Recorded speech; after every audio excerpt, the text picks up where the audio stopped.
दिन महर्षि वाल्मीकि अपने शिष्य के साथ तमसा नदी के तट पर आगे बढ़ रहे थे। तभी उनकी दृष्टि नदी के किनारे बैठे क्रौंच पक्षियों के एक जोड़े पर पड़ी। दोनों पक्षी प्रेम में मग्न थे। वाल्मीकि उस दृश्य को निहार ही रहे थे कि अचानक एक शिकारी का तीर हवा में सरसराया और सीधा नर क्रौंच के शरीर में जा लगा। वह पक्षी तड़पता हुआ धरती पर गिर पड़ा और उसकी मृत्यु हो गई। प्रेम का वह दृश्य एक पल में मृत्यु में बदल चुका था। इस दृश्य ने महर्षि वाल्मीकि के हृदय को झकझोर दिया। उन्होंने अपनी आंखों के सामने प्रेम की हत्या देखी। उनके मन में क्रोध उमड़ आया और उसी क्रोध में उनके मुंह से उस शिकारी के लिए श्राप निकला।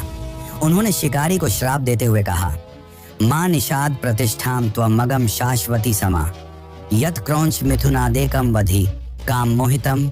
जिसका अर्थ था कि हे शिकारी, तूने प्रेम में डूबे हुए इस निर्दोष जोड़े में से एक की हत्या की है, इसलिए तुझे आने वाले अनंत समय तक कभी शांति और प्रतिष्ठा प्राप्त नहीं होगी। जैसे ही ये शब्द हवा में गूंजे, वाल्मीकि स्वयं हतप्रभ रह गए, क्योंकि उन्होंने पहले कभी इस तरह के छंद या लय में बात नहीं की थी। उस क्षण महर्षि वाल्मीकि समझ नहीं पाए कि उनके साथ क्या हुआ है। संवेदना ने अब स्वर धारण कर लिया था। वही क्षण था जब एक तपस्वी के भीतर कवि ने जन्म लिया, लेकिन यह केवल आरंभ था।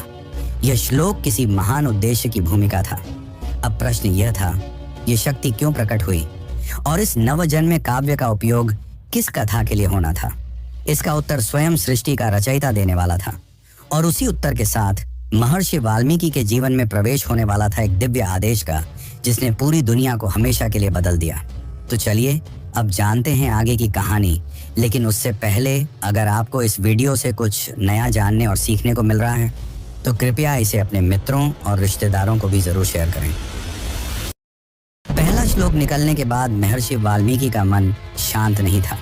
उनके भीतर एक अजीब सा कंपन था, जैसे किसी अदृश्य शक्ति ने उनके हृदय को छू लिया हो। उन्हें बार बार वही शब्द याद आ रहे थे जो उनके मुख से अनायास निकल गए थे।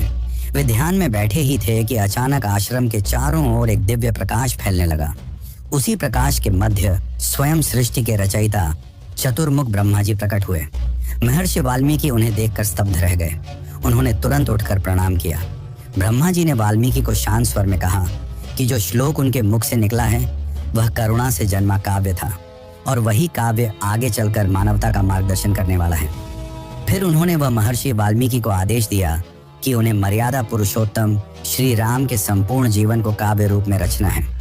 उनके जन्म से लेकर उनके हर त्याग, हर संघर्ष, हर निर्णय और हर परीक्षा तक सब कुछ शब्दों में उतारना है।